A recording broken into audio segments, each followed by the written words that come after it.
ესპანეთში ამინდის მკვეთრი გაუარესების გამო ჯერ კიდევ ინარჩუნებენ საგანგებო მზადყოფნის მაღალ დონეს.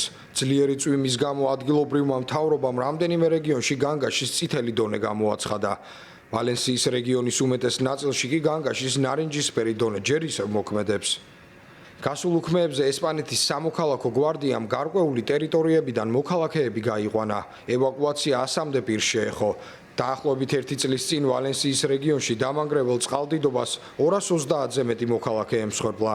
სტიქია ესპანეთის საკურორტო კუნძულ იბიცაზეც. სამოქალაქო გვარდიამ გადაარჩინა ერთი მოქალაქე, რომელიც ძლიერი წვიმების გამო ერთ-ერთ მთავარ გზატკეცილზე მიწისქვეშა გადასასვლელში საკუთარ ავტომობილში იყო ჩარჩენილი. კუნძულზე სამხედრო სამსახურის საგანგებო სიტუაციების რაზმი განლაგდა, რომლებიც სპეციალური ტექნიკითა და აღჭურვილობით სადრენაჟ და ტალახის გაწმენდით ოპერაციებში ჩაერთნენ. ეს 2 კვირის განმავლობაში მეორე შემთხვევაა, როდესაც ძლიერმა წვიმამ იბიცაზე წყალდიდობა გამოიწვია. კუნძულზე, რომელიც ერთ-ერთი ყველაზე პოპულარულია ტურისტებში, თავისი ღამის ცხოვრებითა თუ სანაპიროებით, შაბათ-კვირას უამინდობის გამო ათობით ავიარეისი გაუქმდა ან გადაიდო. შტორმმა სახელწოდებით ალისმა, რომელსაც ხმელთაშუა ზღვის სანაპიროზე უხვი ნალექი მოყვა, დააზარალა პირინეის ნახევარკუნძული და ბალეარის კუნძულებიც.